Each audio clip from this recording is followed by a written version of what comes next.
Ang Ticao Island ay isang isla na matatagpuan sa lalawigan ng Masbate sa Pilipinas.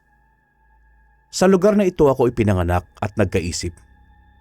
Dito rin ako nagkaroon ng hindi malilimutang karanasan patungkol sa mga aswang. Halina't samahan ninyo ako na muling sariwain ang aking kwento. Tawagin niyo na lamang ako sa pangalang Rodel. Nasa 19 na taong gulang pa lamang ako noon at nakatira sa isang liblib na lugar ng Ticao sa Masbate. Pangingisda ang pangunahing ikinabubuhay ng mga tao sa aming baryo dahil halos napapaligiran kami ng dagat. Milya-milya din ang layo namin sa aming lungsod at kung nais mong makapunta rito ay kinakailangan mo pang sumakay ng jeep sa loob ng halos ilang oras sa pagbabiyahe. Bibihira na makarating sa amin ang mga sasakyan dahil nga sa maputik ang daanan at halos hindi pa naabot ng gobyerno, kaya hindi ito napagtutuunan ng pansin. Dahil sa ganoong sitwasyon sa aming lugar, kung kaya bibihira ang mayroong mga tindahan. Wala rin kaming kuryente, kung kaya talagang madilim sa tuwing sumasapit ang gabi dahil sa maliit lang na lampara ang aming ginagamit sa loob ng bahay. Mayroon din kaming balon na ginawa upang mapagkukunan namin ng tubig inumin, pangligo at panglaba. Para sa amin ay wala namang problema ang ganong sitwasyon dahil sa nasanay na kami sa ganoong pamumuhay. Kahit malayo kami sa lungsod at bibihira lang kung makaluwas, ay masasabi mong hindi naman kami mukhang mga walang alam. Dahil kahit papaano ay marunong naman kaming magsulat at magbasa. 4 kaming magkakapatid at ako ang pangalawa. Hanggang 2nd year high school lang din pala ang natapos ko sapagkat wala nang kakayahan ng aking mga magulang na pag-aralin pa kaming lahat, kaya mas pinili ko na lang na tulungan sa paghahanap buhay si tatay at nanay. Alam ko namang mahalaga ang edukasyon, subalit sa hirap ng aming pamumuhay ay mas pinili ko na lamang ang maging katuwang ng aking ina at ama sa paghahanap buhay upang makaraos sa aming pang-araw-araw at makatulong din upang makapag-aral pa ang iba ko pang mga kapatid. Babae ang aming panganay at lalaki naman ang pangatlo at ang bunso ay babae. Parehong ayaw kong tumigil ang mga ito sa pag-aaral, kung kaya't ako na lang ang kusang loob na huminto upang makatulong na makapagpatuloy pa ang iba ko pang mga kapatid sa pag-aaral. Naging katuwang ako ni tatay sa pangingisda at halos araw-araw kaming dalawa na nasa laot. Para sa akin ay wala namang problema kahit na huminto ako sa aking pag-aaral, basta ang mahalaga ay masaya ako sa aking ginagawa at sa pagtulong sa aking pamilya. Para sa akin ay masaya na ako na nakikita kong ang aking mga kapatid ay nag-aaral at may maayos na kasuotan at makakain. Isa lamang ang pangarap ko, ang makakain kami ng 3 beses sa isang araw. At syempre, kahit na papaano, makatikim rin ng masasarap na ulam tulad ng litsong manok at sinigang na baboy. Kahit na minsan lang sa isang buwan, ayos na ako. Paano naman kasi palagi na lang isda ang inuulam namin. Hindi sa namimili ako maarte, pero minsan nakakasawa na rin sa umaga, tanghalian at hapunan na puro isda na lang palagi ang lagi naming inuulam sa loob ng maraming buwan. Taon na nga eh. Wala din kaming lupang masasaka na maaaring pagtaniman ng mga gulay at iba pa. Malapit ang bahay namin sa dagat, kung kaya buhanginan din ang kinatitirikan ng aming bahay. May mga araw din naman na kahit papaano ay nakakatikim kami ng karne ng baboy dahil sa kabilang barangay ay may maliit na palengke kung saan maraming nagtitinda ng gulay, isda at mga karne.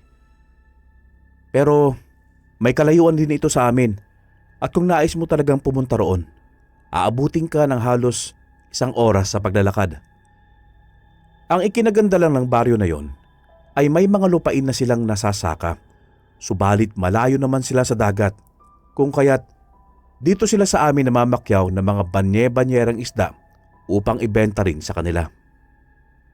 Halos gabi-gabi kami ni tatay na nangingisda upang may benta kami sa aming regular na parokyano. Nang sa ganun ay may pambili kami ng bigas at iba pa naming mga pangangailangan sa pang-araw-araw. Kahit na mahirap at pagod buhat sa pamamalaot ay nagpapasalamat pa rin kami dahil nairaraos namin ang aming pang-araw-araw na pamumuhay. Minsan naman, kapag nakikita ni tatay na talagang kailangan ko na magpahinga, ay hindi na muna kami namamalaot, lalo na kung may paparating na bagyo. Para sa kanya, basta may bigas na masasaing ay walang problema at hindi raw kailangan magtrabaho na magtrabaho dahil minsan kailangan din daw ng pahinga at hindi pwedeng abusuhin ang katawan sa pagtatrabaho. Kaya kung hindi kami namamalaot ni Itay, ay isinasama ko ang aking kapatid upang pumunta sa kabilang baryo at doon ay mamasyal. Mahilig din kasi sa gala at pamamasyal ang sumunod sa akin at medyo pasaway. Kahit na hindi pinapayagang umalis, ay hahanap ito ng paraan upang makatakas. Uy, Pidong! Halika, samahan mo ako sa kabilang baryo. Mamamasyal tayo ron. Talaga kuya? Maganda sana kaso si nanay magagalit na naman sa akin eh. Ang galing mo ding umarte, no? Nagpaalam na ako. Pumayag na sila. Isa pa, alam ko tumatakas ka palagi para gumala, no? Ganun naman pala eh. Total, nabuko mo na ako. Kaya tara na. Bagal mo naman kumilos dyan kuya. Natawa na lamang ako sa naging reaksyon ng aking kapatid. Basta't usapang pamamasyal, talagang mas mabilis pa ito sa 4:00. Pumasok nga muna ako sa aking silid upang kumuha ng pera na aking itinago. Nais ko rin kasing mamili ng bago kong damit at bibili na rin ako ng karning baboy para makapagluto din ng sinigang mamayang tanghalian.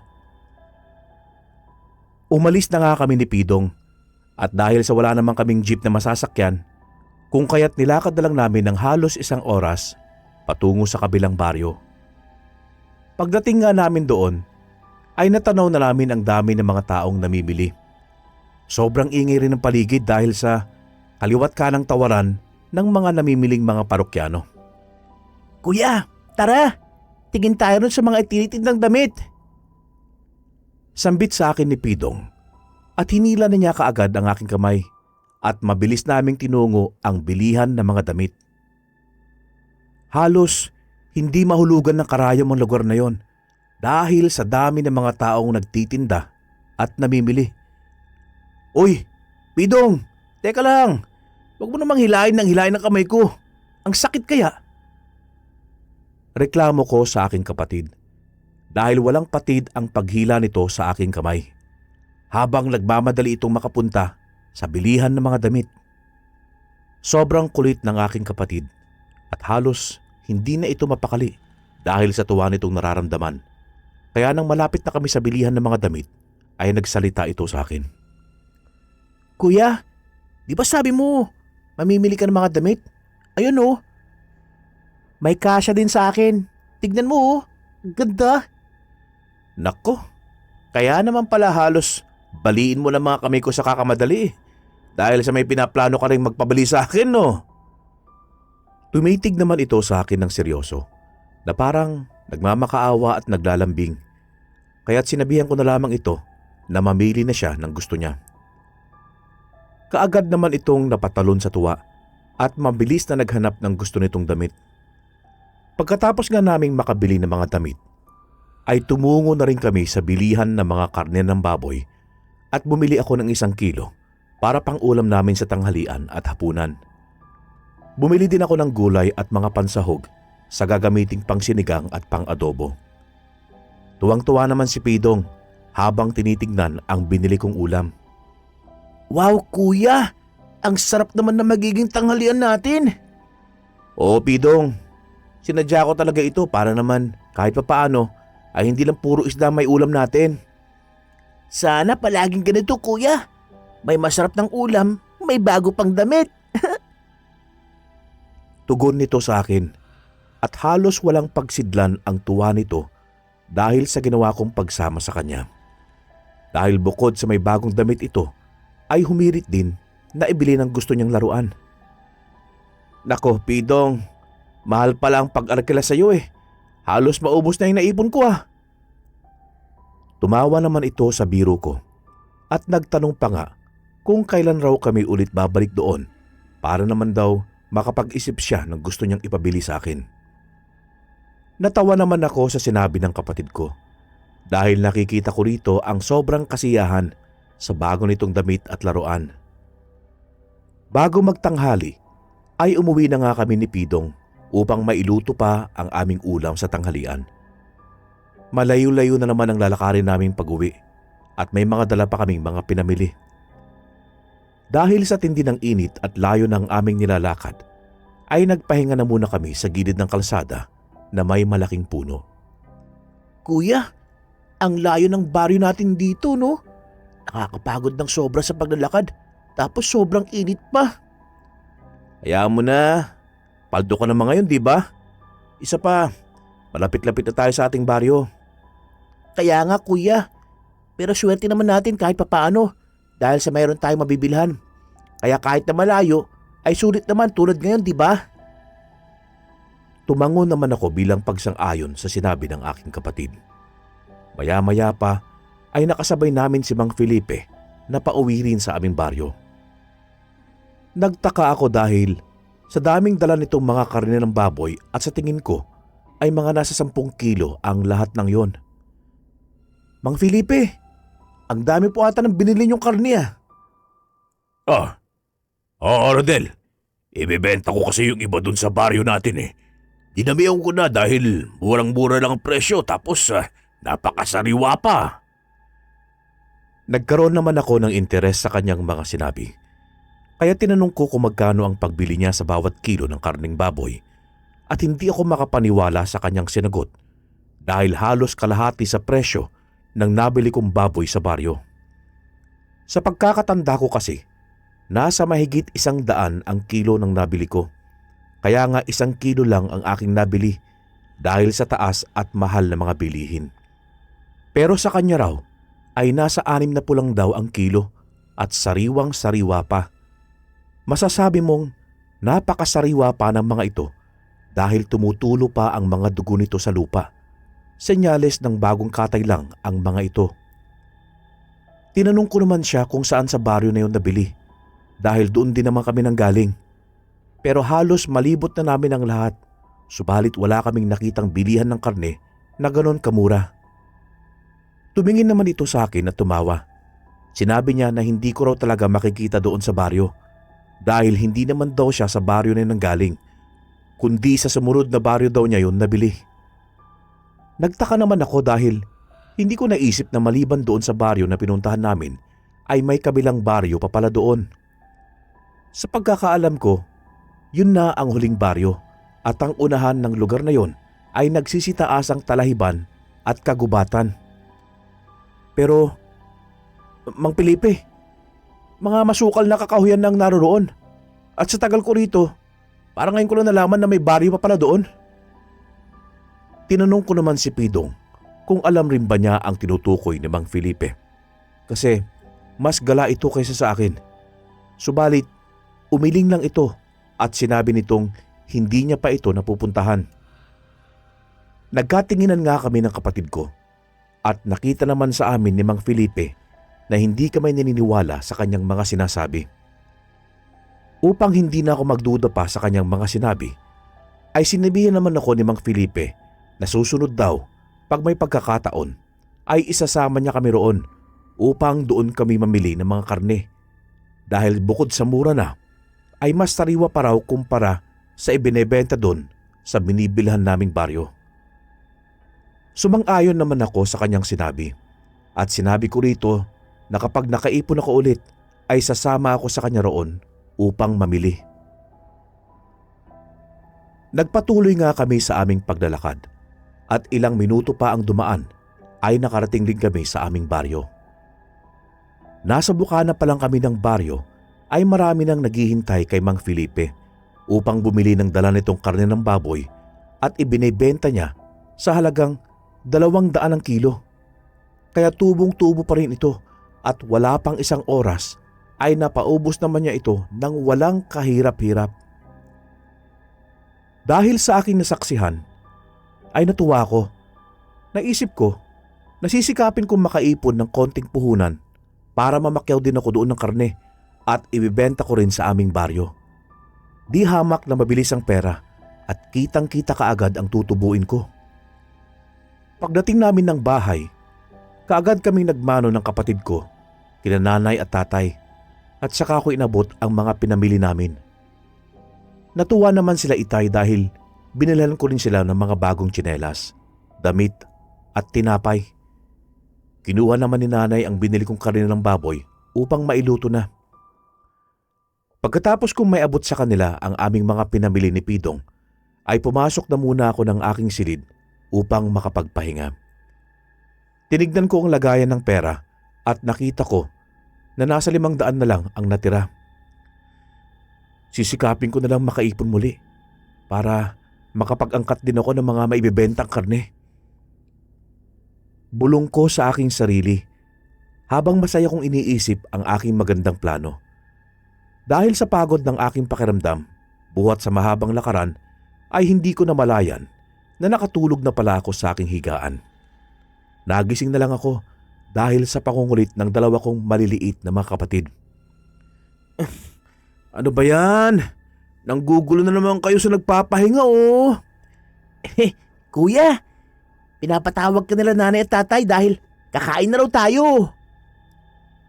Tugon nito sa akin, kaya nagmadali na rin akong bumangon upang makakain na rin. Oh, anak, umupo ka na rito at nang makakain ka na rin. Tumango naman ako at umupo sa hapagkainan upang makisalo.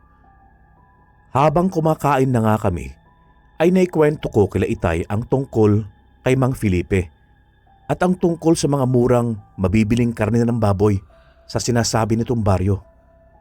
Sinabi ko rin kila Itay na sa susunod ay sasama ako kay Mang Felipe doon sa katabing baryo ng pinuntahan namin dahil mas mura raw doon ang mga karne. Nagtaka naman sila Itay dahil sa pagkakaalam din nila ay wala nang sumunod na baryo doon dahil puro masusukal na kagubatan ang naroon. Sigurado ba si Felipe na may baryo pa sa unahan ng pinupuntahan yung baryo?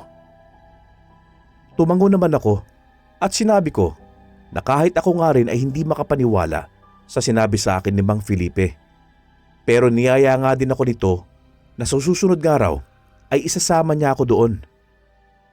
Sinabi naman sa akin ni Itay na siguro nga ay may baryo nga at di niya lang alam dahil sa palagi siyang abala sa pamamalaot at kung hindi naman siya nakakapangisda ay nasa loob lang siya ng bahay para magpahinga. Binaliwala ko na nga lang ang ganong usapan. Kung totoo bang may tagong baryo roon. Basta sa ngayon ay kailangan ko na munang makapagpahinga at mamayang 6:00 ng hapon ay mamamalaot na naman kami ni Itay. Kailangan kong magsipag, lalo upang makaipon ako kaagad ng pera, pangpuhunan sa iniisip kong negosyo at yun ay ang pamamakyaw ng karne ng baboy sa murang halaga at ibibenta ko sa aming baryo ng doble ang presyo. Nang makapasok na ako sa aking silid, ay nahiga na kaagad ako upang umidlip. Kaso, ilang minuto ko nang tinangkang matulog, hindi pa rin ako makatulog. Gaya ng isip ko ay nakatuon pa rin sa negosyong nais kong pasukin. Di hamak naman kasi na kapag nangyari ang binabalak ko ay mas madali ang pera at mabibili ko na ang nais ko at mas matutulungan ko pa ang aking mga magulang at mga kapatid. Mabuti na lang at pagkalipas ng kalahating oras ay nakatulog na ako. Nasa kasarapan na ako ng aking pagtulog nang mapabalikwas ako sa pagkakahiga gawa ng masama kong panaginip. Nasa masukal daw kaming kakahuyan ng kapatid kong si Pidong at mabilis na tumatakbo. Habang maraming humahabol sa amin na mga dambuhalang aso. Subalit, kakaiba raw ang itsura ng mga ito kumpara sa mga normal na mga aso sapagkat Namumula ang mga mata nito at walang patid ang pagtulo ng mga laway. Mabilis akong tumayo at tumungo sa kusina upang kumuha ng tubig na may inom. Pakiramdam ko kasi naghahabol ako ng hininga at naninikip ang aking dibdib buhat sa sama ng aking napanaginipan. Hindi na ako bumalik pa sa pagtulog. Sa halip ay inihanda ko na lang ang aming mga kinakailangan dalhin sa pamamalaot mamayang gabi. Nang sumapit na ang 6:00 ng hapon, ay tumungo na kami ni Itay sa dalampasigan upang mag-umpisa na kaming mangisda. Sa aming pamamalaot ay wala namang kaming naging problema. Katunayan, marami din kaming nahuhuling isda.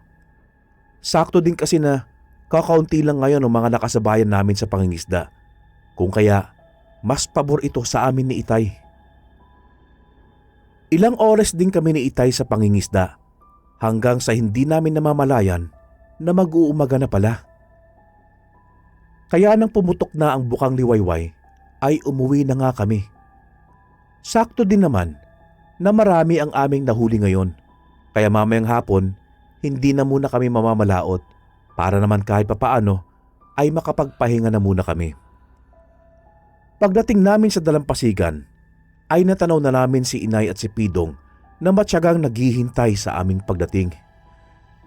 "Oh, anak, kumusta kayo? Marami ba ang nahuli niyo ng ama mo?" Sumagot naman ako na swerte ang naging lakad namin ni Itay dahil marami ang aming nahuli ngayon. Pinagtulungan na nga naming maibaba ang lahat ng aming nahuli ni Itay at hindi ako makapaniwala dahil halos umabot sa 3 banyera ang aming nakuha. "Yes, daming huli nila Itay. Paniguradong may masarap na namang ulam ito mamaya." Sambit ng aking kapatid sa labis na tuwa. Nagkatinginan naman kami nila Itay dahil sa ginawa ng aking kapatid. Nang maiahon na namin ang aming mga nahuli, ay saka namin pinagsama-sama ang magkakapareho at magkasing laki. Ilang minuto din ang lumipas ay dumating na rin ang aming mga suki na mamamakyaw ng aming mga nahuhuli. Nang matapos na naming maibenta ang lahat, ay umuwi na kami sa bahay.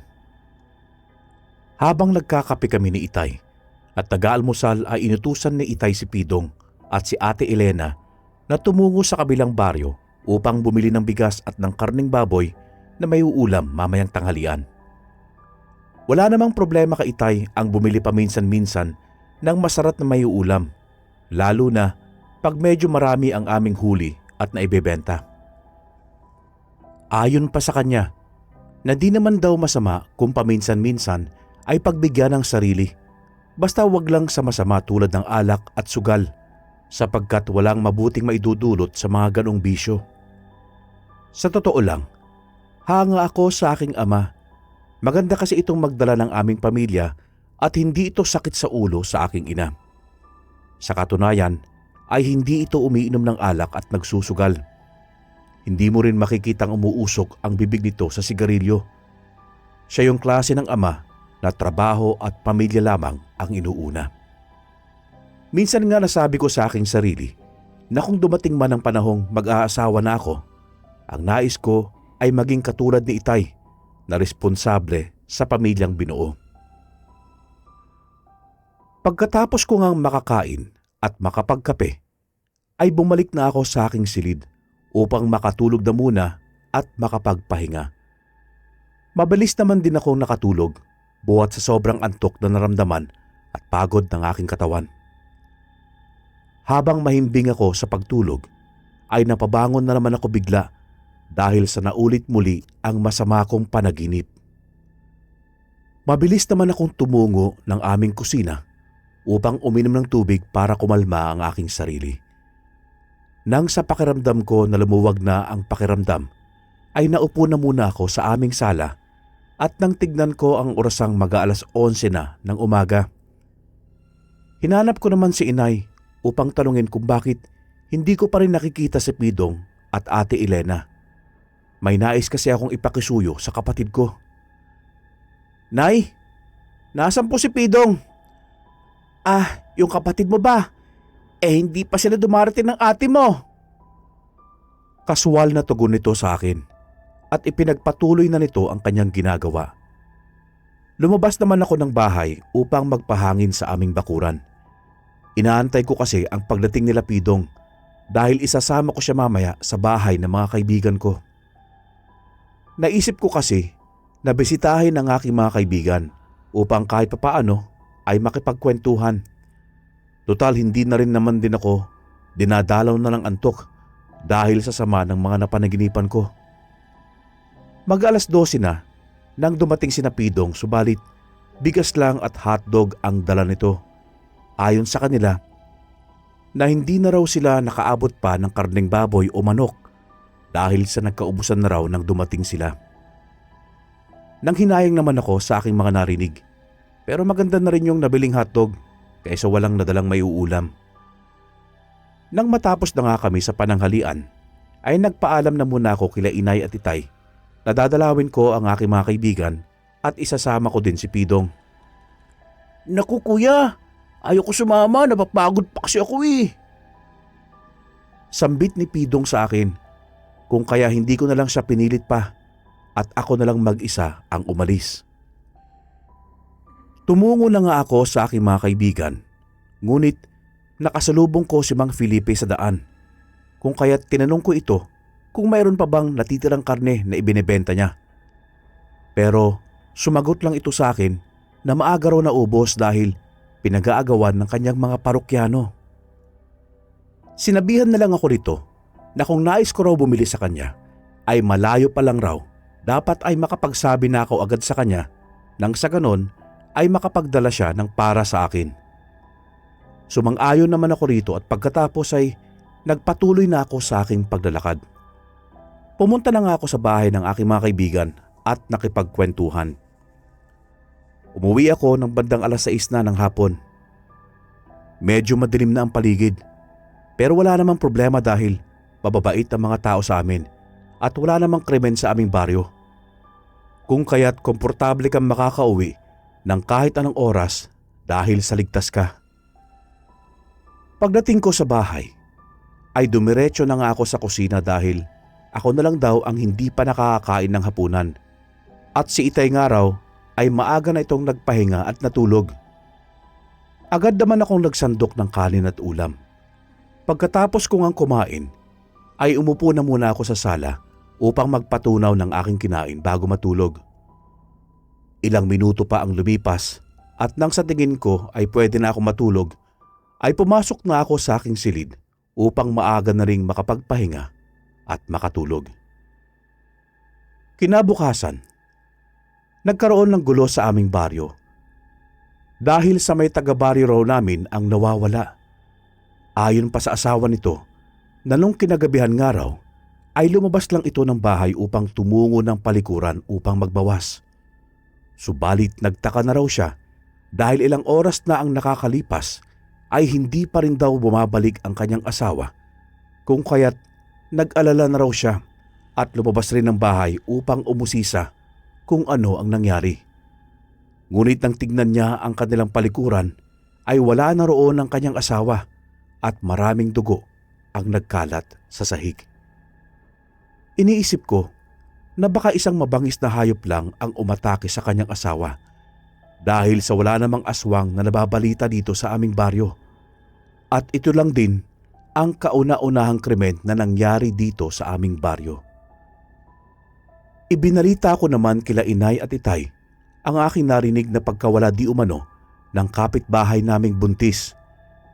Kahit sila ay ganon din ang hinala na baka isang hayop ang umatake sa buntis. Kinahapunan ay bumalik naman kami ni itay sa pamamalaot, kung kaya medyo naging abala na kami sa mga sumunod na oras sa panguhuli ng mga isda. Marami kaming mga nakasabayang mga mangingisda sa aming baryo, kung kaya hindi gaano karami ang aming mga nahuhuli. Mag-aalas 4 na ng umaga, subalit kakaunti pa rin ang aming nahuhuli, kung kaya't napagdesisyonan namin ni itay na magtagal pa ng konti upang kahit papaano ay madagdagan ang aming mga huli. Umaga na Nang tumigil na kami ni Itay sa pangingisda at 6:00 na ng umaga nang makarating kami sa dalampasigan.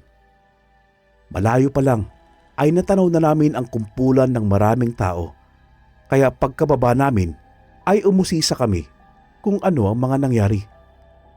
Nagulat kami ni Itay sa aming mga nakita dahil ang taong wala ng buhay sa aming harapan ay nakasama pa namin kanina sa pangingisda. Kalunos-lunos ang sinapit ng matandang ito sapagkat wakwak ang dibdib nito at tila nawawala na ang puso. Maliban doon ay nawawala rin ang 2 pa nitong kasamahan. Nang matapos kami ni Itay sa pakikiosyoso ay bumalik na nga kami sa aming bangka upang ibaba ang aming mga nahuling mga isda. Nakaisang banyera lang kami ngayon at sakto lang itong pambili ng bigas na may sasaing sa buong maghapon. Nang maibenta na nga namin ni Itay ang aming mga nahuli, ay nagpatuloy na kami sa aming pag-uwi. Habang naglalakad kami ni Itay pauwi, ay nakasalubong namin si Mang Felipe at marami itong dalang karne ng baboy upang ibenta. "Oh, Ernesto! Rodel! Bili na kayo!" Sambit nito sa amin, sabay pakita ng dala nitong mga karne ng baboy.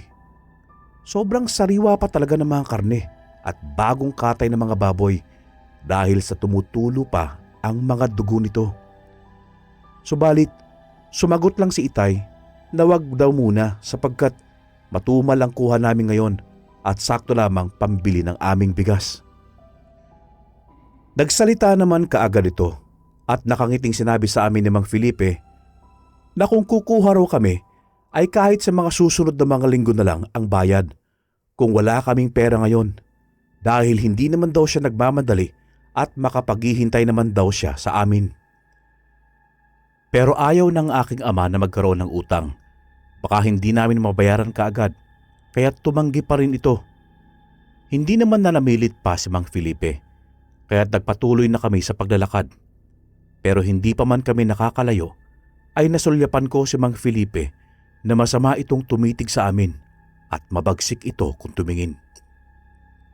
Hinayaan ko na lang ito at inisip ko na baka nagalit dahil hindi niya pa rin kami napilit na kumuha kahit na pinapautang niya na lang ito sa amin.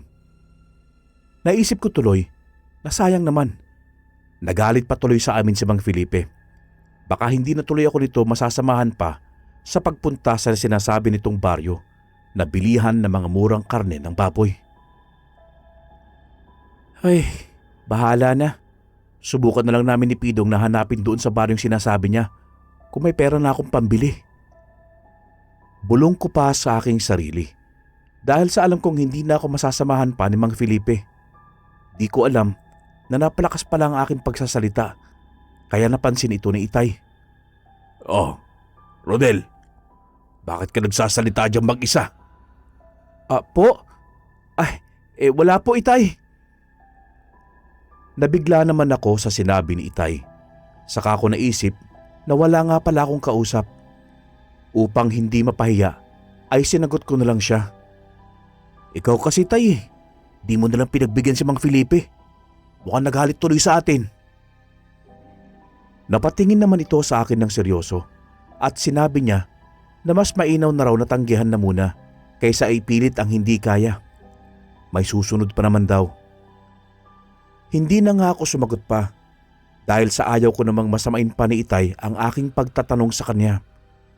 Pagdating namin ng bahay ay iniabot naman ni Itay kay Inay ang perang kinita namin sa pangingisda upang maibili ng bigas. Dumiretso naman ako ng aking silid upang makapagbihis at makapagpahinga na rin. Kailangan kasi makapag-ipon ulit ng lakas dahil mamayang hapon balik ulit kami sa pamamalaot. 4:00 pa lang ng hapon ay inihanda ko na ang aming mga gamit sa pangingisda. Subalit nang tingnan ko si Itay ay tulog pa rin ito. Kung kaya't hinayaan ko na muna at hinintay ito na kusang magising. Inabot na nga kami ng 6:00 ng hapon at medyo nag-aagaw na ang liwanag at dilim sa buong paligid. Kung kaya't napilitan na akong gisingin si Itay. Tay, gising na po. Alis na tayo! Agad namang nagising si Itay nang niyugyug ko na ito at agarang bumangon naman ito.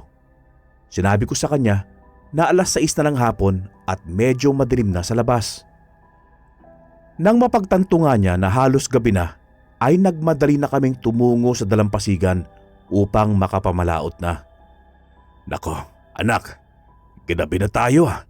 Bakit di mo kasi agad ginising? Kayo po kasi Itay Sobrang napasarap ng tulog. Kaya hindi ko na lang kayo ginising dahil baka magalit kayo Kahit na sana anak, tignan mo tuloy. Ginabi na tayo ngayon. Huwag niyo na pong isipin yun, Tay. Total, nandito na to. Bilisan na lang natin sa paglalakad para makapagsimula na. Tugon ko rito habang kumakamot sa ulo dahil sa akin isinisin Itay ang paggising niya na matagal. Nang malapit na kami sa aming bangka, ay may nakita kaming isang maitim at malaking aso na pasalubong sa amin. Kaya kumuha kami ni Itay ng mga bato at mabilis namin itong pinagbabato. Dahil sa aming ginawa, ay tumakbo ito ng mabilis palayo sa amin. Bah, ang laking aso nun Tay. Kaninong aso kaya yun? Ewan ko anak.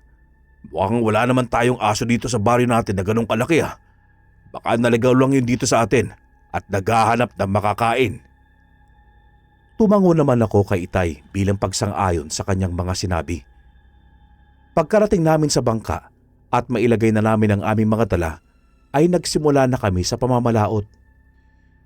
Nang gabing yon, ay kokonti lang kaming mga mangingisda, kung kaya't mas pabor uli ito sa amin dahil natitiyak kong marami na naman kaming mahuhuli tulad nung nakaraan.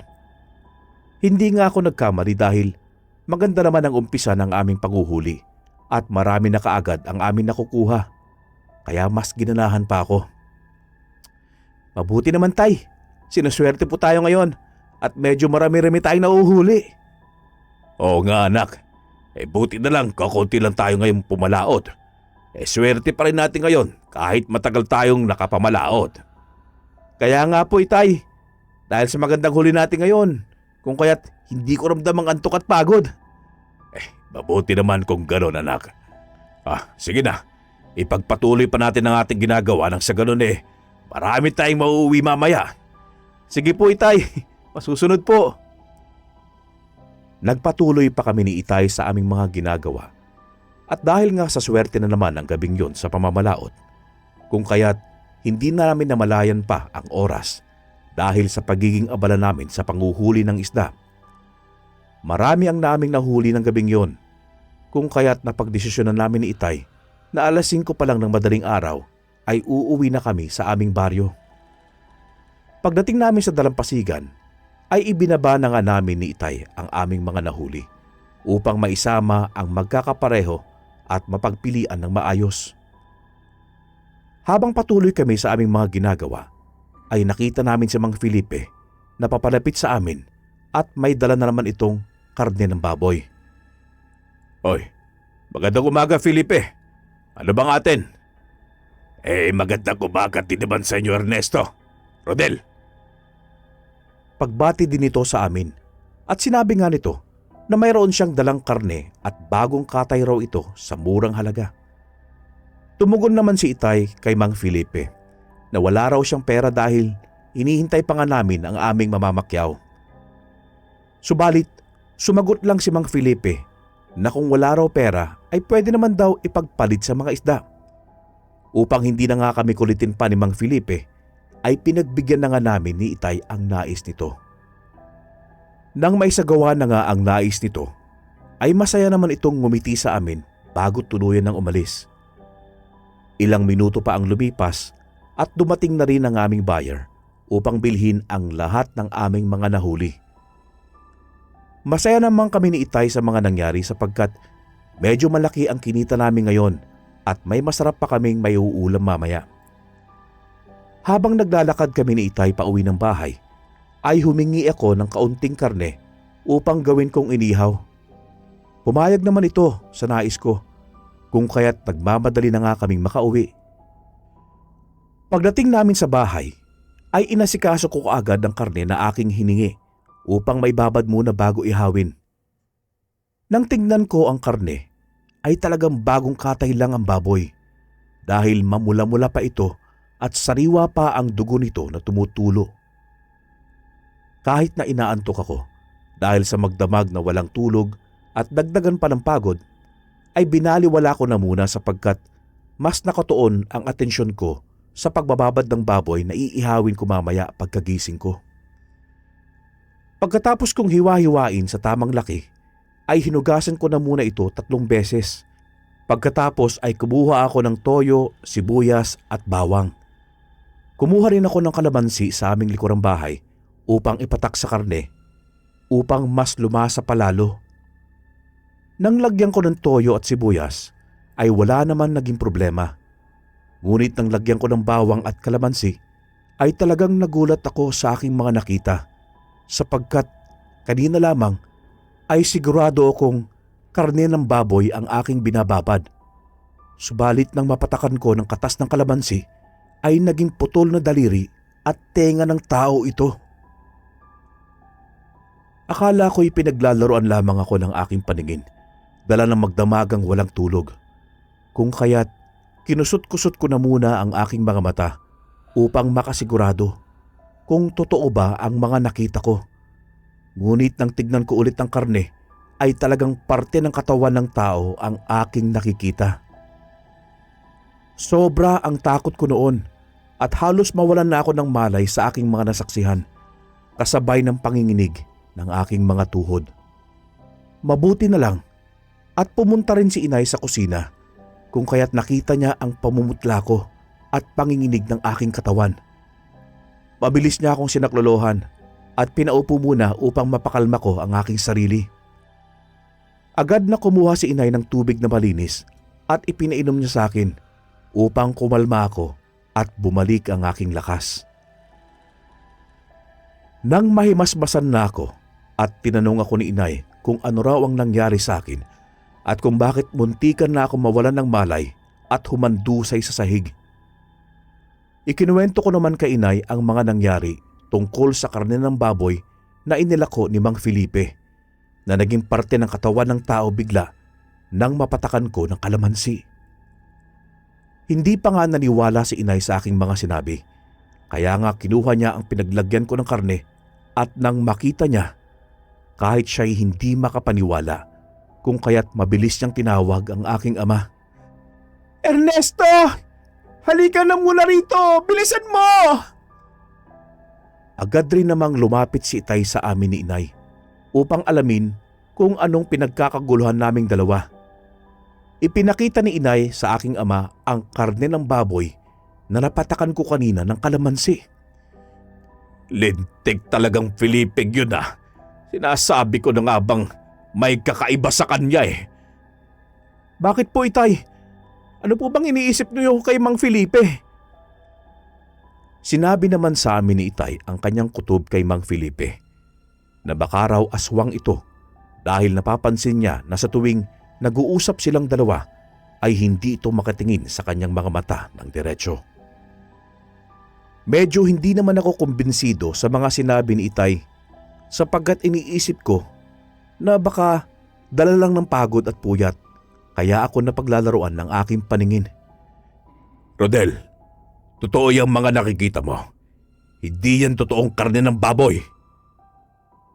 Kinuha ni Itay ang kalahating karne ng baboy na lulutuin sana ni inay at walang kaano-ano ay pinatakan niya rin ito ng kalamansi. Tingnan mo kay Rodel. Papatakan ko rin ng kalamansi itong kalahati ng karne upang patunayan sa'yo na hindi ka namamalikmata sa iyong mga nakita." Pinatakan nga ni Itay ang karne at nagbago ito ng itsura at ang kaninang karne ng baboy ngayon ay naging putol na kamay ng tao.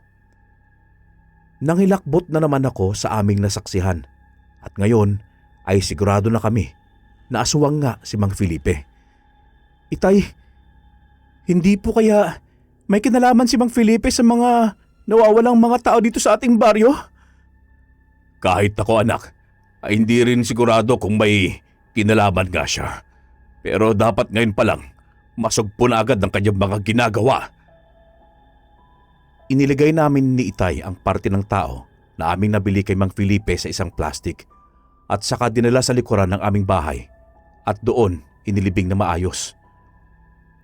Dahil sa mga nangyari ay hindi na kami nakakain ng tanghalian, kung kaya't mas ninais ko na lang ang tumungo sa aking silid upang makatulog na lamang. Kinahapunan ay nag-asikaso na nga kami ni Itay ng aming mga dadaling mga gamit upang makatungo na sa aming bangka para makapalaot. May kadiliman na ang buong paligid nang umalis kami ni Itay sa aming bahay, kaya't nagmamadali na kaming makarating sa dalampasigan. Nang papalapit na kami sa aming bangka, ay may biglang nagpakita sa amin na isang dambuhalang aso at walang ano-ano'y sinugod kami ni Itay. Napatilapon si Itay ng malayo dahil sa lakas ng pagsunggab nito sa kanya at nawalan ng malay. Nang makita nitong wala ng malay si Itay, sa akin naman humarap ang dambuhalang aso upang ako naman ang atakihin. Hinawakan ko ng mahigpit ang pagsagwan namin ng bangka at ubod lakas ko itong pinalo sa dambuhalang aso. Nagulat ako dahil hindi man lang nasaktan ng aso sa ginawa ko. Bagkus, nagsalita pa ito, kaya't mas natakot pa akong lalo. Rodel, sa tingin niyo ba hahayaan ko na lamang kayo ng tatay mo na isiwalat ang aking lihim? Mang Felipe, kayo pala yan! Sambit ko na gumagaralgal na boses ng dahil sa takot. Tumawa naman ito ng napakalakas nang makita niya akong nanginginig na sa takot. Walang ano-ano pa ay bigla na lang ako nitong inatake at sinunggaban ng saksak gamit ang kanyang mga matatalas na kuko. Tinamaan naman ako at bumaon ito sa aking tagiliran, dahilan kung kaya't napaluhod ako. Nang makita nitong nakaluhod na ako, ay muling umatake ito sa akin upang sakmalin ako sa aking liig. Subalit bago pa man niya magawa yon, ay saktong may mga kalalakihan ang papunta sa aming kanaroroonan upang sumaklolo. Nakita kong nakipagbuno ang mga ito sa aswang bago ako mawalan din ng malay.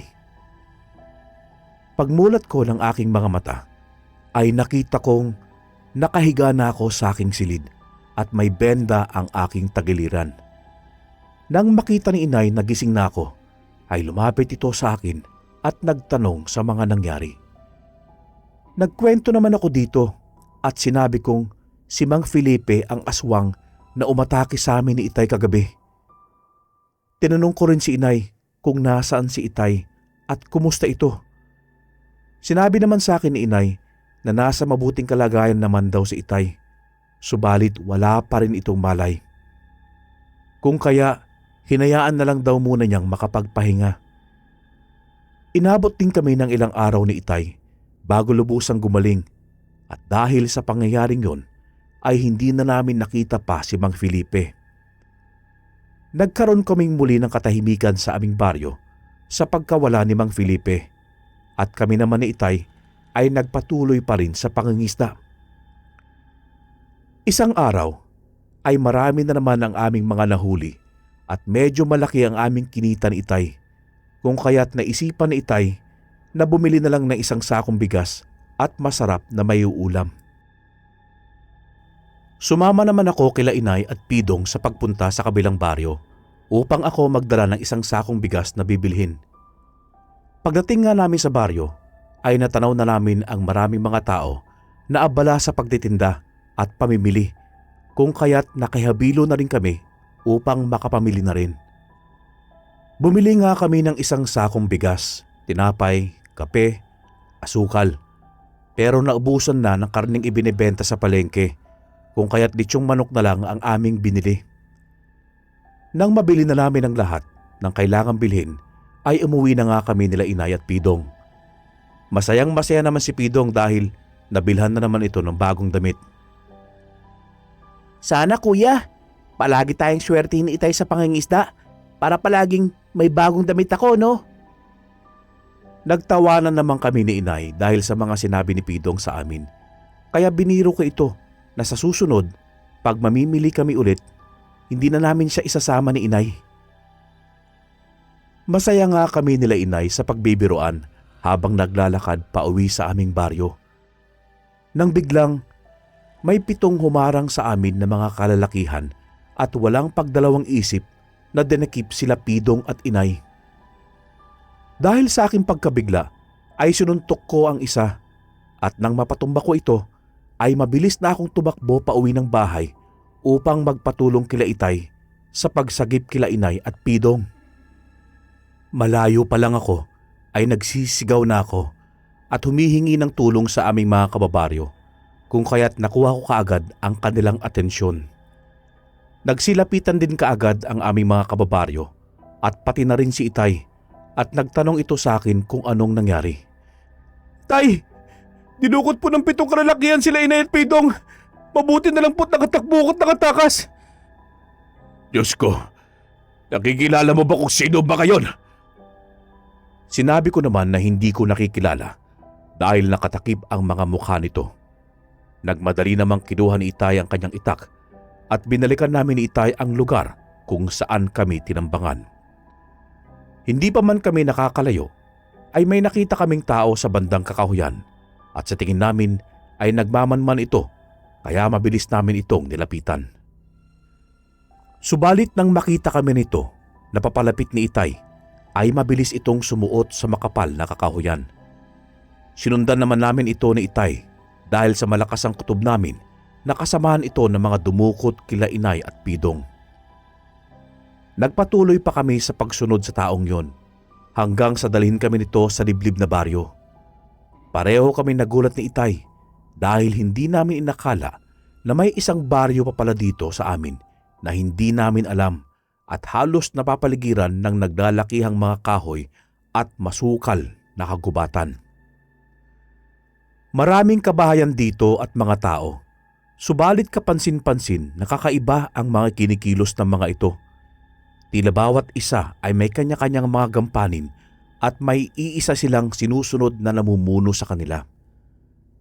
Maya-maya pa'y narinig namin ang isa sa mga naroon na nagsabi na may mga bagong nahuli raw uli sila at nakagapos sa likurang bahay na itinuturo nito at nasa 5 raw ang bilang. Tumungo naman kaagad kami ni Itay sa bahay na itinuturo ng lalaking yon at tahimik na nagmanman sa buong paligid. Itay, ito na sigurong baryong sinasabi sa akin dati ni Mang Felipe. Baka ito na nga siguro ang liblib na baryo, anak. Magmasid pa tayo. Baka andito lang ang inay at kapatid mo. Tumango naman ako kay Itay bilang pagsang-ayon sa sinabi nito. Nagpatuloy na nga kami sa pagmamanman hanggang sa marating na namin ang bahay na sinasabi ng lalaki. Tumago kami sa naglalakihang mga puno at tahimik na nakiramdam sa buong paligid.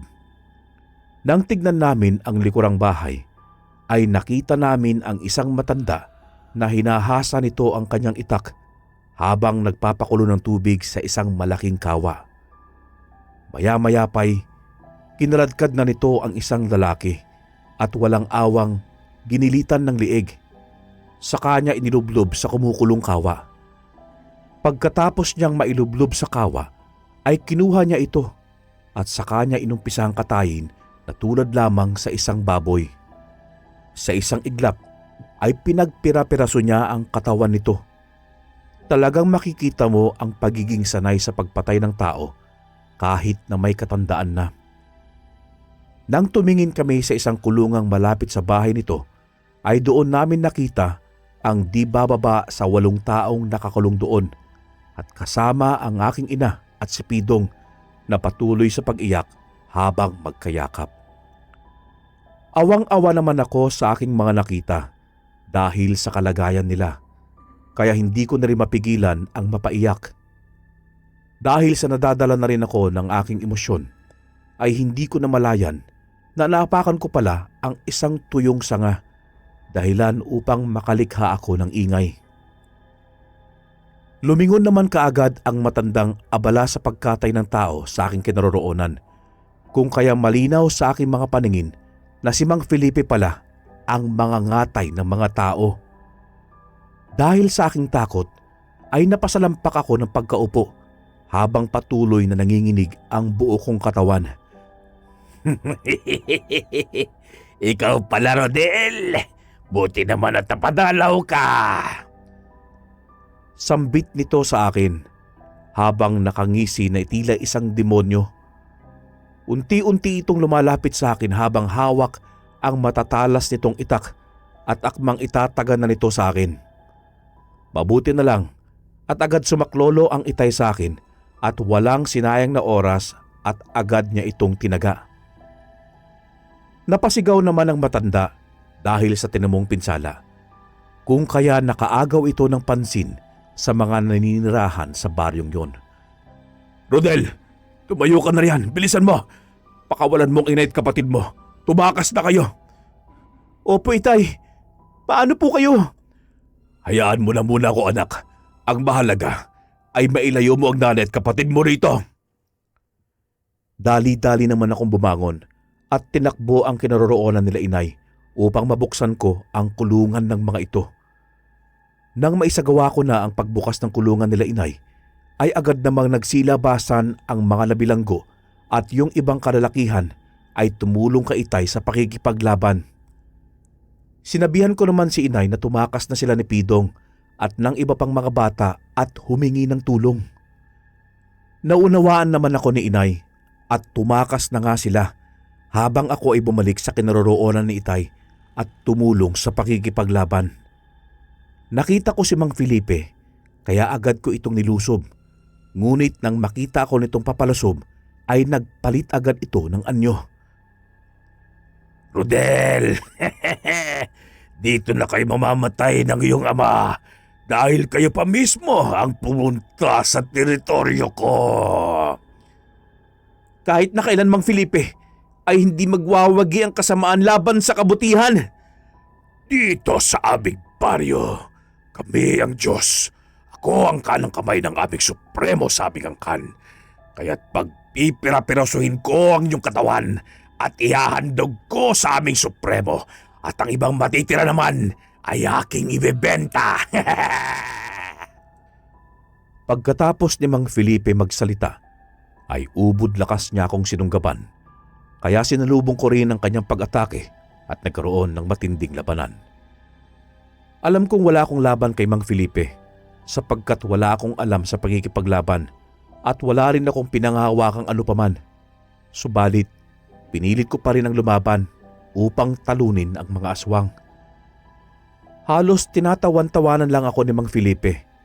Ang bawat atake ko sa kanya at tuwang-tuwa pa ito sa pakikipaglaro sa akin hanggang sa hindi ko inaasahan ang pagkalmot nito sa akin dahilan upang magkaroon ako ng malaking sugat. Nang makita ko nito na naghahabol na ng aking hininga ay sumugod uli ito upang ibaon sa aking dibdib ang kanyang mga mahahabang kuko. Buti na lang, nakita ito ng aking ama at mabilis niya ako nasaklolohan sa posibleng pag-atake ni Mang Felipe. Hoy! Felipe! Ako ang kalabanin mo! Kahit magsama pa kayo ng anak mo, ay wala kayong panama sa lakas at bilis ko! Hindi na nagsalita pa si itay. Bagkus ay nilusob niya si Mang Felipe. At nang makita kong papalusob na rin si Mang Felipe, ay tumulong na rin ako kay itay at nagkaroon muli ng paglalaban. Dahil sa lakas at bilis ng aswang, ay dihado kami ni itay at ako naman ay napaluhod na habang naghahabol ng hininga dahil sa aking mga natamong mga sugat. Nang makita ni itay na di ko na kayang lumaban pa, ay sinabihan niya ako na magpahinga na muna at siya na lang daw ang bahala kay Mang Felipe. Lumapit muli si itay sa kinaroroonan ng aswang, ngunit habang lumalapit ito ay nakikita kong nag-uusal ng mga salita na hindi ko maunawaan at inhipan din ito ang hawak niyang itak. Nang makita ito ng Mang Felipe ay mas nagalit ito at ubod lakas na sinugod si itay. Subalit nang malapit na ito ay may inusal si itay dahilan upang manigas ang buong katawan ng aswang. Tuso ka, Ernesto! Hindi ko akalaing may alam ka sa mga buhay na salita at mga pangako. Malas mo lang, Felipe. Dahil ako pa ang nakabangga mo. Ngayon, tapos ka na. Hindi mo ko matatakot, Ernesto. Dahil kahit patayin mo pa ako, alam kong ipaghihiganti ako ni Gardo, ang supremo ng aming angkan. Kung gayon, tanggapin mo ang iyong katapusan. Dahil sa narinig ni Itay, ay mas nagalit pa siya sa kanyang mga narinig at walang awa niyang pinugutan ng ulo si Mang Felipe. Nang mapatay ni Itay si Mang Felipe, ay ginamot ako nito, dahilan upang bumalik muli ang aking lakas at maibsan ng sakit na aking nararamdaman. Nagmadali na nga kaming tumungo sa gitna ng baryo upang patuloy na makipaglaban sa mga aswang. Nasaan ang inyong supremo? Ilabas niyo siya! Hinahamon ko siya sa isang duelo! Ako bang hinahanap mo? Ang lakas naman ng loob mong hamunin ako sa teritoryo ko. Kahit na kailan, ay hindi mo ako masisindak. Halika rito! Tapusin na natin ngayon ang ating labanan. Heto ako sa iyong harapan. Ngayon nararamdaman mo na ba ang iyong katapusan? Nagpakita naman si Gardo na supremo ng mga asbo at naglaban sila ni Itay. Kaya na makita kong naglalaban na ang mga ito, ay nakipaglaban na rin ako sa iba pang mga aswang. Sa isang iglap, ay naglaban si Itay at ang supremo ng mga asbo. Buong tapang na nakipaglaban si Itay gamit ang kanyang kaalaman sa pisikal at lihim na kaalaman laban sa pinuno ng mga aswang. Gamit ang mga usal at buhay na mga salita, ay nahirapan ng kanilang supremo sa pagkikipaglaban sa aking ama at naging dahilan yun upang mas pangimbabawan ng aking ama ang kanilang laban. Habang ako naman ay nagpatuloy lang sa pakikipaglaban, subalit dahil sa dami ng mga kalaban ay nagtamo ako ng malulubhang mga pinsala. Mabuti na lang at natalo na ni Itay ang supremo nila, kaya mabilis niya akong tinulungan. Ilang oras pa ang lumipas at nagsidatingan ang aming mga taga-baryo at tumulong ang mga ito sa pagpuksa sa mga asbo. Nagkaroon ng paglalaban, ngunit hindi pa man nakakalipas ang 10 minuto ay dumating na rin ang iba pang kalalakihan sa kabilang baryo upang tumulong sa pagpaslang sa mga kalaban. Ang dating liblib na baryo ng mga aswang ngayon ay puno na ng mga taong naglalaban. Dahil sa dami ng mga taong nakipaglaban sa mga asbo, ay tuluyan ng nagapi at natalo ang mga aswang. At nang masiguro na naming napaslang na ang lahat ng mga alagad ng dilim, ay sinunog din namin ang buong bahay sa baryong yun upang tuluyan na itong mabura at hindi na makapaminsala pang muli. Naghiyawan naman kami sa tagumpay na aming nakamit sapagkat naubos na namin ang lahat ng mga asbo sa liblib na baryong yun at nabigyan na namin ng hustisya ang lahat ng mga nabiktima ng mga ito.